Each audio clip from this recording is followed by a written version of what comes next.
மாமா ப்ளீஸ். ஒரு நீ ஊருக்கு போனீங்கன்னா வாங்கிட்டு வாங்க பழம். சாப்பிட்றீ ராஜா. செல்லக்குட்டி, மாமாவுக்கு தேங்க்ஸ் சொல்லுங்கப்பா. மாமா தான் கொடுக்க சொன்னார். ஓகேவா? மாமாவுக்கு தேங்க்ஸ் சொல்லுங்க.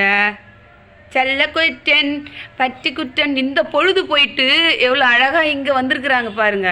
மாமா இங்கே சாப்பாடு கொடுப்பாங்கன்னு வராங்க மாமா. இங்கே வாழு பயந்துட்டேன். இங்கே வராங்க பாருங்க மாமா. செல்லக்குட்டன், மாமாவுக்கு தேங்க்ஸ் சொல்லுங்க. இங்கே பாருங்க. ஆச்சு பாருங்களேன் இவ்வளோ அழகாக சாப்பிட்றதுங்க. அங்கே பாருங்க, அவங்க சாப்பிட்றதே ஒரு இதாக இருக்குது, நல்லா இருக்குது. பட்டிக்குட்டன் மாமா, தேங்க்யூ மாமா. நீங்கள் கொடுக்கலாம்னு சொன்னதுக்கு தேங்க்யூ. தேங்க்யூ மாமா, தேங்க்யூ. இங்கே பாருங்க, சாப்பிட்டு இன்னொன்று கேட்குறாங்க, கொடுக்குறீங்களா?